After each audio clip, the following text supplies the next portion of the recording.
So as already we have talked a little bit about this unit 6 that talks about irrigation engineering. So in this particular video I will also be covering whatever I have already taught in the class.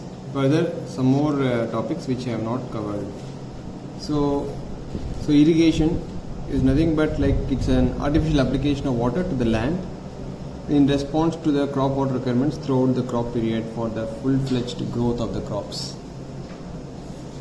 So why do we need irrigation in India? As we all know, like India is a tropical country with diversified climate, topography and vegetation. So and also rainfall is highly varying in time and space. For example, if you see Rajasthan, it gets a rainfall around 200 to 300 mm. On the other hand, if you see Kerala, it's getting a rainfall around 2000 to 3000 mm in a year. So if you want to have sustainable agriculture in places where they don't receive enough rainfall, then you have to sustain the crops only through irrigation. Okay, so crops cannot be raised successfully without providing artificial irrigation of fields. So what are the advantages of irrigation? So irrigation for sure increases in food production. Number one, it uses the water in optimal way. It gives optimal benefits for the people who are using the water. And number three, if suppose you can also eliminate the concept of mixed cropping. So what is mixed cropping? So in mixed cropping, instead of one particular crop in the same field, two crops are grown at the same time. So that even if one crop failed due to deficit of water, the other crop will sustain and then give some profit to the farmer. The problem with mixed cropping is that it reduces the soil nutrients and also leads to like salinity level in the soils. Further, irrigation also provides general prosperity for the farmers as well as for the society in terms of GDP. And for irrigation facilities to happen, you need construction of dams and reservoirs. And these dams and reservoirs can be used for generating hydroelectric power. And once those dams and reservoirs are already in place, those water can also be used for domestic water supply. And the same water that is running through the canals for irrigation can also be used for water supply for the villages. So in this way, irrigation overall improves the food production and also the prosperity of the country. Further, large irrigation channels can also be used for inland navigation, and moreover, like on the banks of the channels, you can also grow trees, which surely will improve will increase afforestation in that particular place and also improve the oxygen levels in these places. Also, even though we have seen so many advantages of irrigation, there are some disadvantages of irrigation. Particularly, it increases the water pollution levels. Particularly when you are going to apply fertilizers for your crop growth, these fertilizers mixes with the water and seeps into the groundwater and thus pollutes the water. Further, it also induces dampness in the climate, which increases the breeding of the mosquitoes. Further, over irrigation may also lead to waterlogging and may reduce the crop yields to a greater extent. One important factor that one has to consider when taking up the irrigation projects is like the revenue to the government, the revenue return to the government is very less.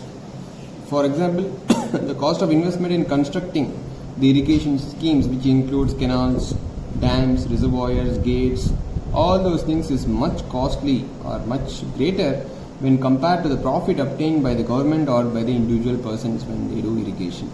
You can just see, like for example, if you are constructing the Polavaram project, the amount of money that is invested is much greater when compared to the returns that the government is going to get through the farmers. So irrigation can be of different types. So basically there are two types, one is surface irrigation and subsurface irrigation. So surface irrigation means the water moves on the ground and goes into the plants. And subsurface irrigation, water comes from underneath the soil and then reaches the root zone of the plants. So surface irrigation can be further classified into flow irrigation and lift irrigation. And lift flow irrigation can be classified into perennial irrigation and flood irrigation. So we'll see what are these in detail. So as I said, flow irrigation is a classification of surface irrigation. Here, the water is available at a higher level and it is supplied to the lower level by the action of gravity. So water moves from a higher point to a lower point, where at the lower point there is no any water, but at the higher point you have water. So you allow the water through canals to move from the higher level to the lower level through gravity. On the other hand, lift irrigation, when the water is lifted up by some mechanical means or manual means such as pumps, is known as lift irrigation. Further, the flow irrigation can be categorized into two kinds. One is perennial and flood irrigation. In perennial irrigation, there is always continuous supply of water throughout the year in order to meet the requirements of the crop. So the water can be directly taken from a river which is at a higher elevation to the field which is at lower elevation through some storage structures such as dams.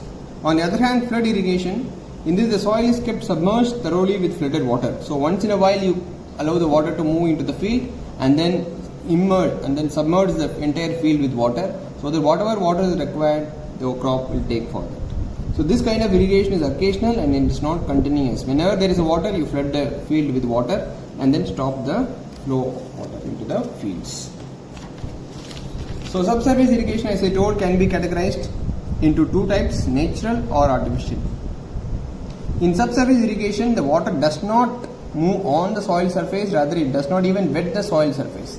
Rather it directly goes into the subsurface of the root zone. So natural subsurface irrigation is like leakage from the channels. You construct a small furrows in the field and you allow the water to move on to the field in the furrows. Then water will go to the root zone directly by percolation.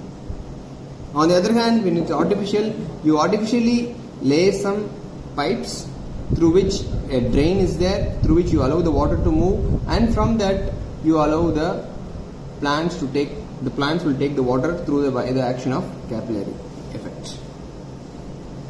So these are the different types of irrigation that people generally practice all across the world. So there are different types of water distribution in the farms. So how do we distribute the water that is available for the plants on the field? So based on this, there can be different classifications. Number one, free flooding, border flooding, check flooding, basin flooding, sprinkler and furrow irrigation and drip irrigation. So in the case of free flooding, water is just allowed to move freely like a surface flow onto the farms. In the case of border, you create some borders, bunds all along the field and you allow the water to stay there for some time and then water will percolate or even it will be used by the plants. In the case of check flooding, you create small check dams where the water will stay there for some time. Whenever there is excess water, it overflows and then it moves on to the next field and so on and so forth. In the case of basin flooding, the depth of the field it's a basin kind of a structure is created and water is allowed to stay there for a long time. For example, you can consider the rice or the paddy which is grown in our areas is an example of a basin flooding. And sprinkler flooding, you have a mechanized sprinkler which sprinkles water all across. So sprinkler irrigation is a mechanized means by which we supply water to the plants through the action of sprinklers. And drip irrigation is like water drips directly to the root zone. There is no any wastage of water due to evaporation. And in furrow irrigation, as I said earlier, like you create a small furrow kind of a thing in the fields and water is allowed to move onto in the furrows and the plants are grown on the top of or the banks of this furrow so that water will enter to the plants through the effect of capillary. So more details about this particular different techniques of water distribution can be found in the book by Irrigation Engineering by S.K. Garg. So now coming to the main topic, every crop requires some amount of water for its growth and that we call it as crop water requirement. So as we all know, we all require food, water for our growth. So similarly, crop also requires water in certain quantity for their growth during the entire period of its beginning to the end of the growth period. So if there is a regular rainfall during the entire crop period or the growth period, then there is no any need of irrigation. On the other hand, when there is irregular rainfall even that is happening, then we need to regulate the flow to the crops so that they can grow in an effective way. For example, in England, the geographical situation is like that. There is a regular flow, regular amount of rainfall falls all across the year, so that there is no any necessity for irrigation structures. On the other hand, in India, as we all know, the rainfall is highly varying. Therefore, it is important to have irrigation structures all across the country. So in order to define the crop water requirements, we need to understand certain basic terms that is called as crop period or base period. So it is a time between the first watering of the crop at the time of its sowing to its last watering before harvesting is called as base period or base of the crop or the crop period. So there is a slight difference between the crop period and the base period. So crop period actually denotes the starting point when you sow the crop. On the other hand, base period is the time of watering that you do. So even though the difference is very slight, in many of the places we use crop period or base period in a synonymous way. So generally base period or crop period is denoted by B and it is having a unit of days. Now coming to the next topic, delta. So each crop requires a certain amount of water after a fixed interval of time. So the summation of the total water that is supplied from the beginning of the crop growth to the end of the crop growth is called as delta. So generally we use depth of water to denote delta, and delta as a unit of centimeter or millimeters. So for example, the crop period is 120 days, and every 10 days you are giving 10 centimeter of water. That means the total delta will be 120 centimeter. You can just take this in a simple example. If rice requires about 10 centimeter depth of water and the average interval of watering is 10 days, that means every 10 days you are going to supply 10 centimeter of water to the rice, and the crop period is 120 days, and find out delta. This is the question. So the water required at an interval of 10 days, the total number of watering or the frequency of watering is 120 divided by 10, that is equal to 12 times. So each time if you are giving 10 centimeter, the total delta, the total amount of water in depth is 120 centimeter. So these are some of the typical values of delta for different crops.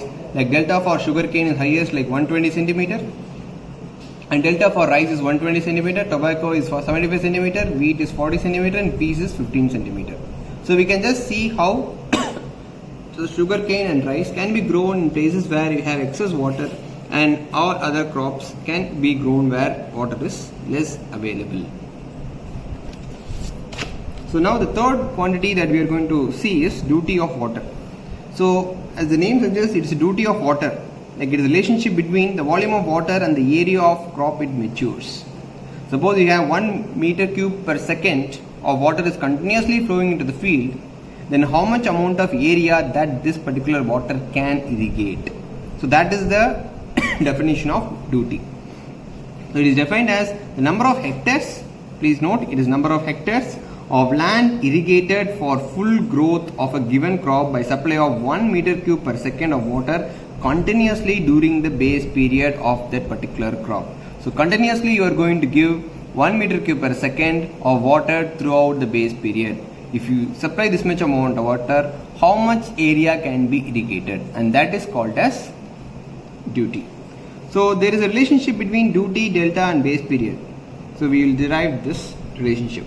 So let the crop or the base period of the particular crop be denoted in B days, and let 1 cubic or 1 meter cube of water is applied for in the field for B days. So the volume of water is 1 meter cube per second into B into 24 into 60 into 60. So why this 24 into 60 into 60? It is for converting the days into seconds. So we get the total volume of water that is being supplied is 86,400 into B meter cube. But by definition, D, what is D? D is duty of the water. 1 cubic meter of water supplied for B days matures D hectares of land. Yes, is it okay? Yeah. So it's going to irrigate D hectares of land. So the volume of water that is required by D hectares of land is D into 10 power 4 meter square. That is nothing but D hectares of land is nothing but D into 10 power 4 meter square. The total depth of water that you are supplying is V divided by area, that is nothing but 86,400 into B divided by D into 10 power 4. So that is going to be delta is equal to 8.64 into B divided by D in meters. So please note the B that you are going to substitute in this equation is in days and D is in hectares. If you change the unit, then accordingly this entire derivation has to be changed. So please note delta is equal to 8.64 B divided by D in meters. A simple problem. Find the delta for a crop when its duty is 864 hectares per cubic. On the field, the base period of this crop is 120 days. So it's a direct problem. Delta is equal to 8.64 B divided by D, where B is in days and D is in hectares. So 8.64, 120 is days and 864 hectares per cubic. We are going to get 1.2 meters and delta is equal to 120 centimeters of water. So now the duty is going to be varying at different places. For example, a river is there and this river you are having a canal regulator. It is connected to a canal through a canal regulator, and there is a main canal and there is a branch canal and the distributor canal and there is a minor canal, and then from the minor canal it directly goes to the field. So a water that is getting diverted from the river has to cross through all these channels at different levels in order to come to the field where the farmer is irrigating the crops. Now as it is following this particular passage, there is loss of water due to evaporation and maybe due to percolation. So if you allow 100 meter cube per second of water at the river, what you may get at the field may be 70 meter cube per second of water. So what is happening to the remaining water? The remaining water is getting lost due to the losses, that is due to evaporation and percolation. So obviously the duty of the crop is going to change. It will keep on decreasing as we are moving from upstream to the downstream. So what are the factors affecting duty? The type of the crop. The type of the crop is going to affect your duty. If the crop is having more delta, then obviously your duty is going to be less. Duty and delta are inversely proportional. So similarly, climatic and seasons and amount of useful rainfall that is happening during the irrigation period, and what is the type of the soil. If the type of the soil is like clayey soil, then there will be no much percolation. If it is sandy soil, there will be loss percolation. So obviously that duty is going to be reduced for sandy soils. So similarly, efficiency of the cultivation method. What is the method you are going to use for applying the water to the crops? So that also going to affect your duty. So for example, duty of certain crops, sugarcane is having 730 hectares per cubic, rice is having 775 hectares per cubic, and hot fodder is 2000 hectares per cubic. You can very clearly see that 1 cubic of water supplied for the base period B days can be used only to irrigate 730 hectares. On the other hand, if you use any other crop or fodder is like material used for feeding the cattle, you can cultivate 2000 hectares per cubic of water. So obviously sugarcane and rice are highly more water demanding crops. So as I said already, duty is inversely proportional to delta. If delta is more, then obviously duty will be less. If your delta is more, then duty will be less. So some of the crop seasons which we should know as we are doing this particular topic. So generally the crops can be classified as Kharif or Rabi crops. So Kharif crop is a crop that is grown generally between April to September. So you can also add plus or minus depending upon the areas. So some of the crops which have Kharif, which are grown in Kharif season are rice, bajra, maize, jowar and groundnuts. And Rabi is also called as a winter crop, generally grown between October and March. So wheat, barley, gram and linseed are the crops which are grown during the Rabi crop. So generally these crop seasons are only valid for North India, because in South India we don't have generally a concept of winter season. There is no much, it's called as winter season, but in general we also follow a similar kind of a cropping season is being followed in all across the country. Now there are other terms which we should know when we are talking about this irrigation. So one is called as core watering, K-O-R watering, core watering. So it is the first watering given to the crops is called as core watering. So the first time when you give water, as after some time they sown, it is called as core watering. So similarly another topic called as paleo irrigation. So paleo irrigation is nothing but sometimes when the soil is very dry, before the irrigation or sowing is start, the soil is very dry, In order to moisten the soil, you add some water to the land. So that addition of water, that irrigation, in order to reduce the dryness or increase the soil moisture before sowing the seeds, are called as paleo irrigation. Now coming to another concept, crop rotation. So crop rotation is a concept where you keep on rotating the crops which is grown in a given field or a given farm. So why it should be avoided? If the same crop is grown again and again, then what is going to happen is the soil is going to lose its fertility or the nutrients which is supportive for the particular crop. So obviously the plants will be deficient with that particular nutrients and they may not be able to yield properly. So in order to reduce this problem, you have to rotate the land with different crops, so that different crops gives or takes certain nutrients to the soil or from the soil. So in general, the crop rotation helps in recuperation of the nutrients in the soil. So generally you can have a cash crop followed by a fodder crop, a gram, which can use for fixing the nitrogen which is lost during cash crop, and then again you can grow a cash crop. So that if the cycle follows, then obviously the soil health is maintained. So similar other examples of crop rotation are wheat, jowar, gram, rice, gram. So obviously the crop rotation increases the fertility of the soil, reduces the disease and reduces the number of insects that is attacking the plants during its growth, and also increases the yield of the crop. So crop rotation is one of the important practices recommended by the government agencies.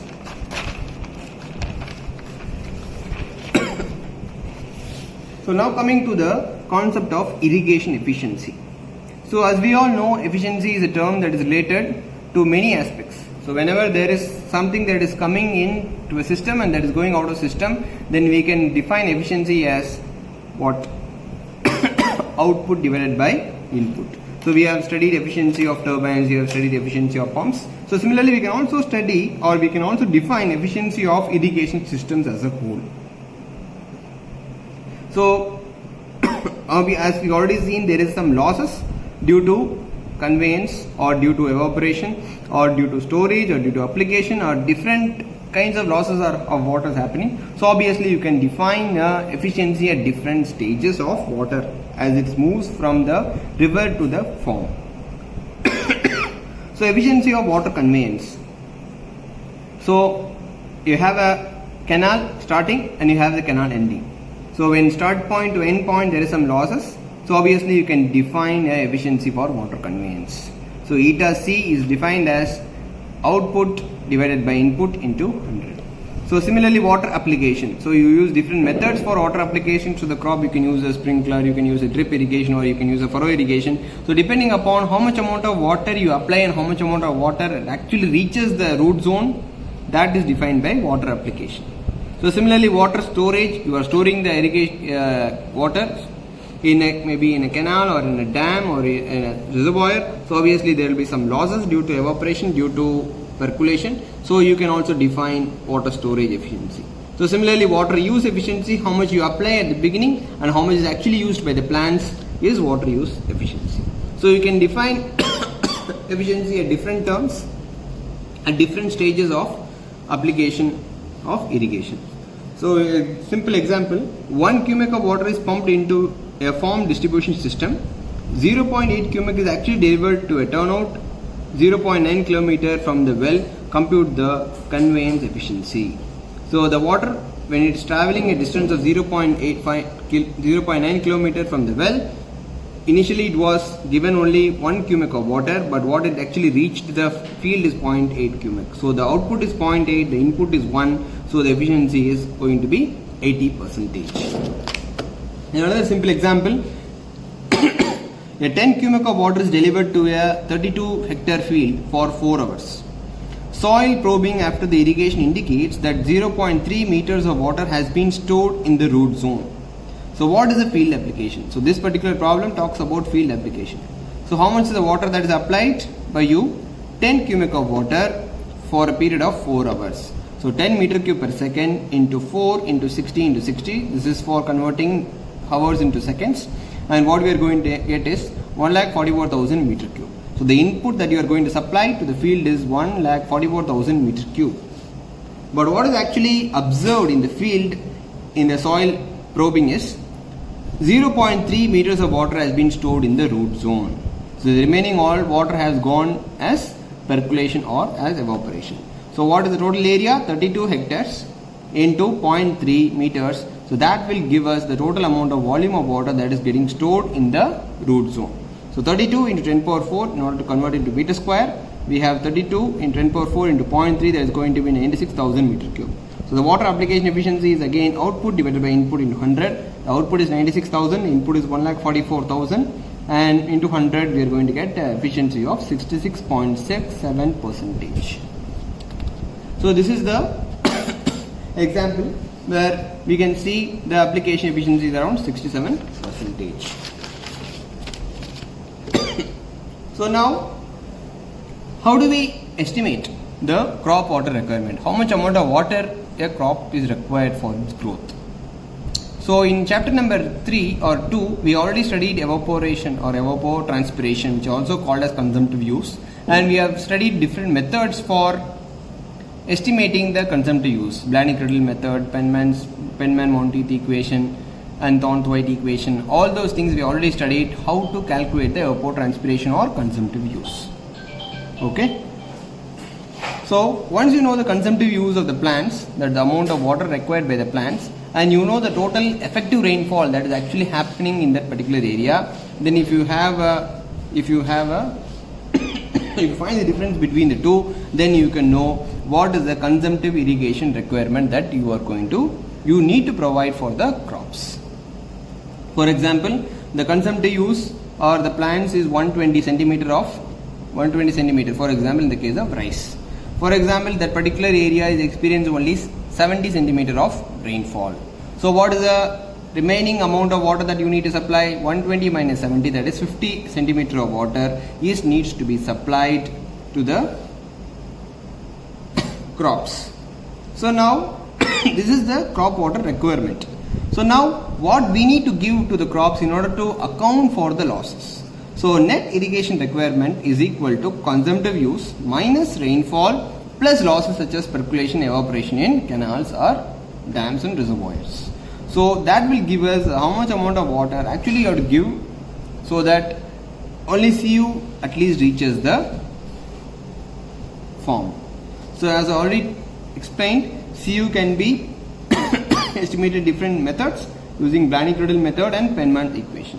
So the simple equation which can be used is Blaney-Criddle equation. CU is equal to K into P divided by 40 into 1.8 into T plus 32, where CU is the consumptive use in centimeter, K is a crop factor which is going to be a function of the crop, and P is the percentage of annual daylight hours, and T is the temperature, mean monthly temperature in degree Celsius.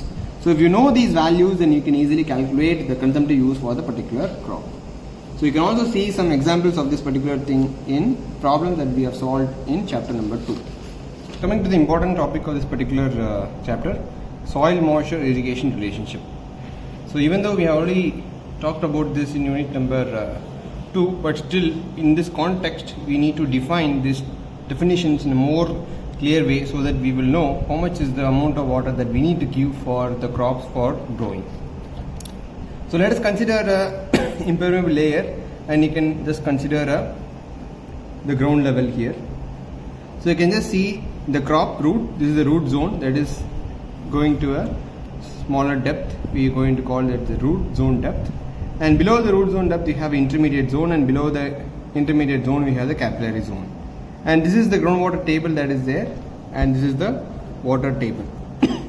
So anything above the water table is some amount of water is going to move into the soil because of capillary effect, and in this particular zone, the root zone, it is this particular depth in which the water is going to enter into the crops through the roots.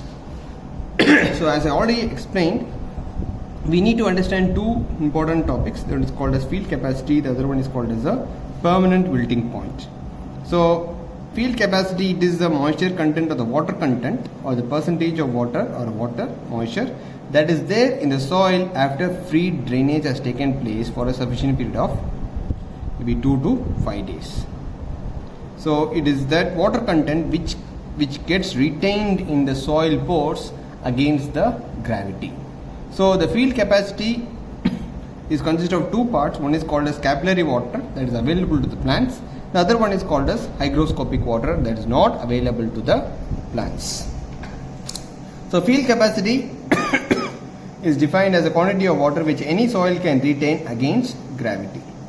It is expressed as the ratio of the weight of the water contained in the soil to the weight of the dry soil. So Fc is equal to weight of the water retained in a volume of the soil, in a given volume of the soil, divided by weight of the same volume of dry soil into 100, and that's what the definition says.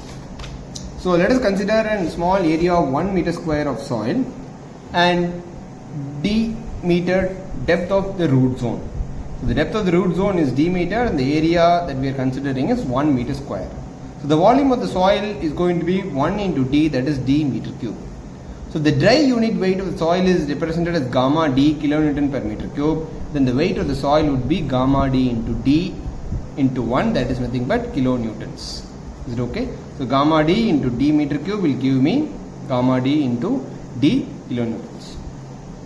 So if F is the field capacity, then according to definition, F is equal to weight of the water retained in the unit area of soil divided by what? Weight of the dry soil, that is nothing but gamma d into d. So therefore the weight of the water retained in the unit area of soil is equal to F into gamma d into d. So the volume of the water in the stored in unit area of the soil is nothing but what? F into gamma d into d divided by gamma w. So what I am just doing, I am just dividing it by the specific weight of water so that I can get the volume. So if I want to get the depth of water that is stored in that particular 1 meter square area, then I need to divide it by 1 meter square here. So the depth of the water that is stored in the root zone in the soil filling up to the field content is field capacity is nothing but gamma d divided by gamma w into F into d in meters. So if you know the field capacity in percentage, if you know the dry density of the soil, if you know the density, or if you know the specific weight of water, and if you know the depth of the root zone, then we can easily find out to what depth the water is actually stored in the root zone. So this is field capacity. Now coming to the permanent wilting point, it is the water content at which plants can no longer extract sufficient water for its growth. So at permanent wilting point also there is some amount of water that is there in the soil pores, but the soil plants cannot extract that water for its growth. So the available soil moisture or the available water that is there available for the growth of the plant is nothing but field capacity minus permanent wilting point. So generally all the available moisture is not available for the plants. Only 70 to 80% of the available moisture is readily available or easily extracted by the plants, and this is called as readily available moisture. So all the available moisture may not be used by the plants. Only 70 to 80% can be only used by the plants, and that is called as readily available moisture. Like this will become more clear like this. So let us assume the moisture content is plotted on y-axis and the time is plotted on x-axis. For example, the field capacity is at this level. You can just see field capacity moisture content. So the moisture content is being measured here, it is 0, and this is Fc, and this is Fc. Now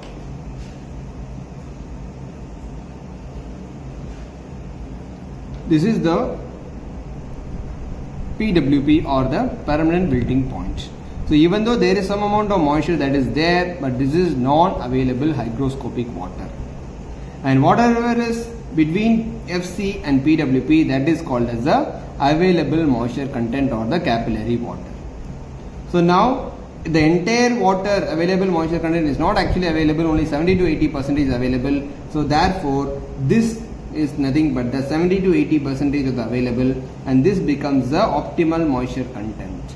So what is actually available is readily available for the plant is this being this and this. So this is readily available moisture.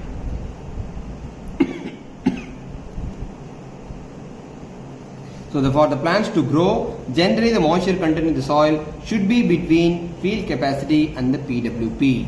Generally, it is not allowed to be depleted up to the wilting point, as it would result in the considerable fall in the crop yield. So we should never allow the water content to drop to the PWP, rather we should maintain at some water level above PWP, and that is called as the optimal moisture content.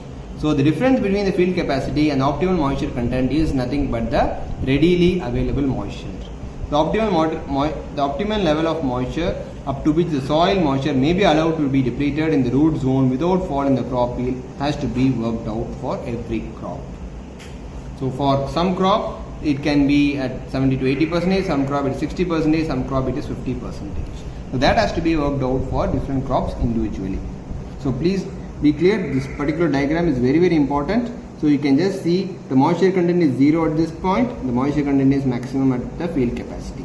The permanent wilting point does not mean there is no any moisture content, there is moisture content, but that moisture content is not available for the crop for its growth. So what is actually available is between this area, the field capacity and the PWP is the available moisture content. And even in the available moisture content, only 70 to 80% is available, readily available for the plant, and that area is given by the dashed line, and that is nothing but the optimal moisture content. So this red color arrow shows the amount of moisture content that is readily available for the plants. So you need to keep on. So this diagram very clearly shows the readily available moisture, field capacity and the permanent wilting point. So this is the optimal moisture content and this is the field capacity, and you can just see the moisture content drops when the crop is growing. Again you irrigate, the water content again comes to the field capacity, and the crop uses the water for its growth. It comes down to the readily available optimal moisture content, and again you irrigate, it increases, again it uses, again you irrigate. So this is the cycle that we have to keep on following for the entire crop period. The simple example will clearly illustrate this purpose. For how many days will you supply water to soil in order to ensure sufficient growth, sufficient irrigation for the crop if the field capacity is 28%, permanent wilting point is 13%, the dry density of the soil is 1.3 gram per cc, the effective depth of the root zone is 70 cm or 0.7 meters, and the daily consumptive use of water for the crop is 12 mm. So we can very clearly see the field capacity is 28 here, it is 28, the PWP is 13, so the available soil moisture is 15%. So now we can assume that readily available moisture is 80%, so readily available moisture is 0.8 into 15, that is 12%. Therefore the optimum moisture content is 28 minus 12, it is 16. So we can very clearly see the field capacity at 28%, the PWP is 13, so the total available moisture is 15%, and in that 15 only 12 is readily available. So obviously the optimal moisture content is 16. Optimal moisture content is 16. So you have to vary the water content between 28 and 16. So whenever the water drops to 16, you again have to give water to the crops irrigation, so that the field capacity, the moisture content comes back to field capacity. So it means that the moisture content will vary between 16 and 28%. So the depth of water that is stored in the root zone between these two limits. So that is nothing but how much amount of water you need to supply between these two limits. So it is gamma D into D divided by gamma W into field capacity minus optimal moisture content. So that will give us how much amount of water that you need to supply for each and every cycle. So now we know gamma D is not given in the question, but rho D is given, so we can find out rho D. So gamma D by gamma W is equal to rho D into G divided by gamma rho W into rho G. So that is nothing but rho D divided by rho W. So that is nothing but 1.3 divided by 1. So gamma D by gamma W is equal to 1.3, and we know depth of the root zone is 0.7, and we know the field capacity is 0.28. So please always remember, we should always put the field capacity or the PWP in terms of not in terms of percentage but in terms of fractions. So this value should be like, if it is the field capacity is 28%, then you should convert to 28 by 100, you need to put 0.28. So that will give us 1.3 into 0.7 into 0.28 minus 0.16. So that is nothing but 0.1092 meters, and that is nothing but 10.92 centimeters. So this is the amount of water that you need to supply for each and every time for the crop to grow. Now the total available water for the consumptive use 10.92 centimeter, but 1.2 centimeter of water is used daily for the crops. So that means in how many days this entire water will be used by the crop? So in 9 days this entire water will be used by the crop, 10.92. So you need to again and again irrigate the field after every 9 days. So this is the question. So coming to the second question, wheat is to be grown in a field having a field capacity equal to 27% and the PWP is 13%. Find the storage capacity in the 80 centimeter depth of the soil if the dry unit weight of the soil is 14.72 kilonewton per meter cube. If the irrigation water is to be supplied to the field when the soil moisture falls to 18%, find the depth of water required to be supplied if the field application efficiency is 80%. So there are two different questions are there in the same question. So one is they are asking us to find out what is storage capacity between field capacity and PWP, and what is the depth of water that you need to supply if you are going to irrigate the field when the soil moisture falls to 18% and the field efficiency is 80%. So these are the two different questions. So the first question is how much amount of water that can be stored between field capacity and PWP. That is nothing but the maximum available moisture. So directly we can find out gamma D by gamma W into D into FC by 100 minus PWP by 100. So I always said this value should be always in terms of fraction and not in percentage. So it is gamma D is 14.72 kilonewton per meter cube and gamma W is 9.81 kilonewton per meter cube. So this is where we all go mistake. So gamma W, the value is 9.81 kilonewton per meter cube. So 14.72 divided by 9.81 into 0.8. FC is 0.27 given in the question and PWP is 0.13 that is given in the question. So 16.8 centimeter is the depth of water that is stored between FC and PWP. So in the second question it is given that the irrigation is done when the moisture content reaches 18%. That is, it is well above, it is 5% above the PWP.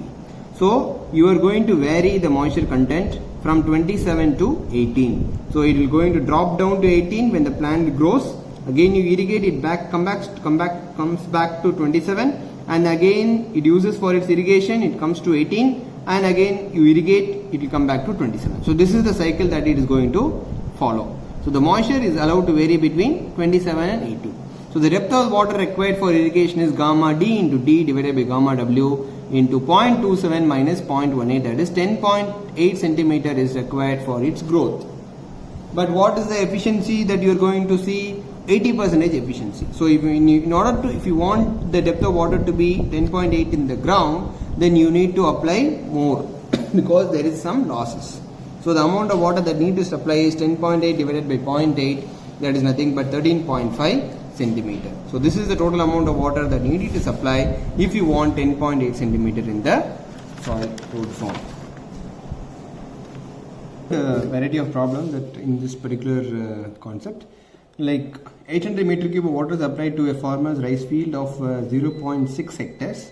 When the moisture content in the soil falls to 40% of the available water between the field capacity, that is 36% of soil, and PWP 15% of the soil crop combination.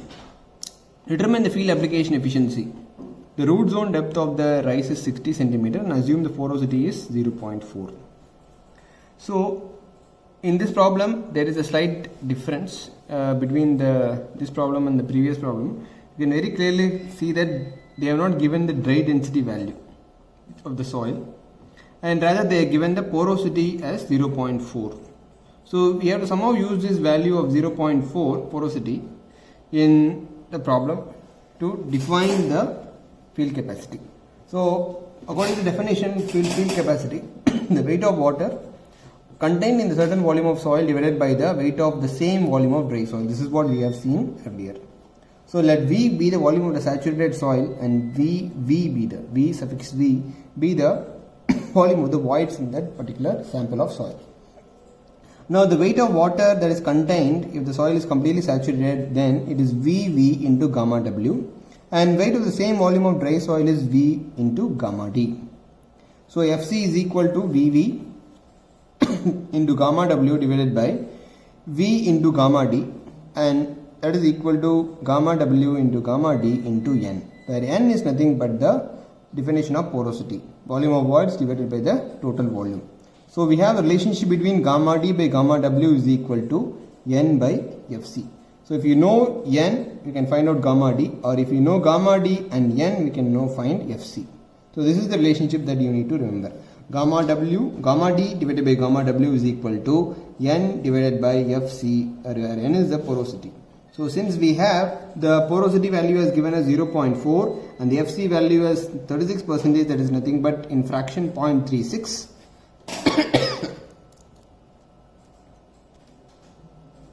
0.36. So we have gamma D by gamma W is equal to 1.11. So we have gamma D by gamma W is equal to 1.11.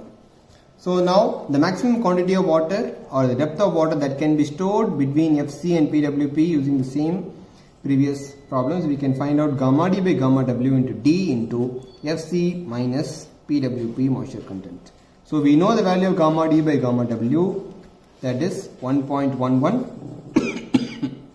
It is nothing but 1.11, and D is depth, that is given as 0.6 meters, root zone depth 0.6 meters, and Fc is 0.36 and PWP is 0.15. Therefore the depth of water, maximum depth of water that can be stored in the field content and PWP is 0.1514 meters. But in the question it is given that the moisture falls to 40% of the available water, irrigation is done. So the total available water is how much? 0.36. So we can see this in the figure very clearly. So the Fc is 36% and PWP is 15%. So the available moisture content is 36 minus 15, that is 21%. But the irrigation is done when the moisture content falls to 40% of the available water. So what is 40% of the available water? That is 8.4%. So 8.4% is it falls down to that level, then irrigation is done. So obviously the moisture content at that level is 15 plus 8.4, that is 23.4%.